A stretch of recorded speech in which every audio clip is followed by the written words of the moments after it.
Hello everyone! Today's video ay gagawa po tayo ulit ng napakagandang bulaklak. So, ayan. Tapos itong base niya is empty bottle din to, na nilagyan ko lang ng mga design and tapos nilagyan ko siya ng ilaw. So, hindi siya masyadong kita ngayon dahil maliwanag. Ayan, ganyan siya. Ayan. So, ganyan siya. Ganito po ang ating gagawin ngayon. So, papakita ko sa inyo paano ko siya ginawa. So, actually, hindi ko alam kung anong klaseng halaman to. Basta ganito siya. Ganyan. So, by the way, bago tayo mag-umpisa ulit kung paano ko ginawa ito, shoutout muna tayo sa lahat ng sumusuporta sa aking channel. Ayan, sa lahat ng aking mga kaibigan, family, at sa lahat ng team na palagi na andyan para sumuporta.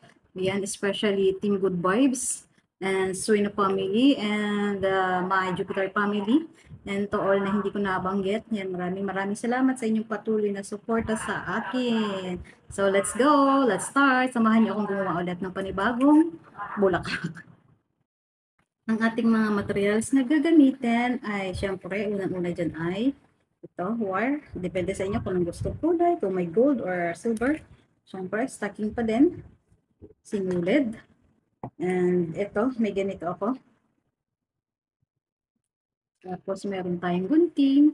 Meron tayo nito. At meron tayo nito pang curve. At syempre, meron akong panukat. So, number 2 lang yung ginamit. So, let's go.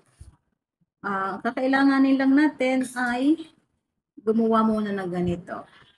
So, ito ang sukat nito ay number 2. Pero bago siya sukatin ng number 2, kailangan muna siya i-curve. I-curve natin yung ganito, wire. Ganyan lang. Madali lang siyang gawin. Ganyan. Curve po mo. And then, saka natin susukatin dito. So, yan. Nakikita ko ang mukha ko para ganda. Nakikita ko ang aking mukhang maganda para hindi naman puro bulaklak ang nakikita. Huwag niyo na lang kontrahin.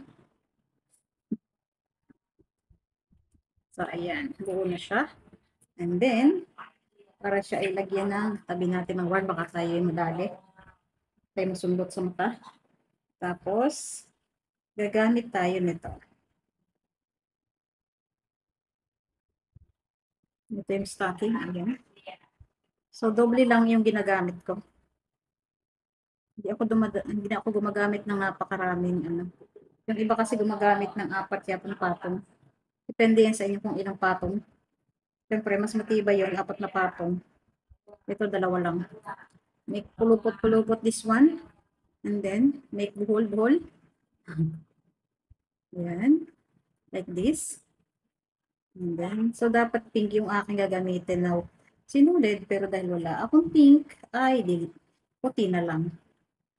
Tanggalin nyo na lang yung mga sobra para hindi kita. And then, baligtad natin. So, yan.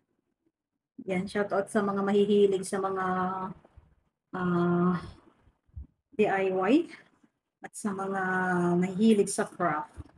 Ayan. Maraming salamat. Ayan. So, alam mo, nakakaaliw din talaga ang magawa ng ganito. Nahahasa ako at na-challenge ako sa paggagawa ng ganito at the most especially ay nawawala yung stress ko dito. So, maingay na sila. Bibilisan natin. Shoutout naman sa akong red lips. So, maingay na sila. Mamaya nakamute na to. And then, upitin natin ang mga sobra. Yan. Saan ang aking gunting? Nagtago na ang aking gunting. Ingat, syempre. Ayan. So, meron tayo dito, ilan na to? 9 ang kailangan natin dito. 2, 3, 4, 5, 6, 7, 8. Kulang pa tayo ng isa pala. One more. So, ayan. Papakita ko lang sa inyo, pero may mga nagawa na ako. Marami na ako nagawa. Ito na nga, yari na nga to. So, itong aking ginagamit ngayon ay pure na siya, hindi na mix na kagaya nung nagawa ko noong una.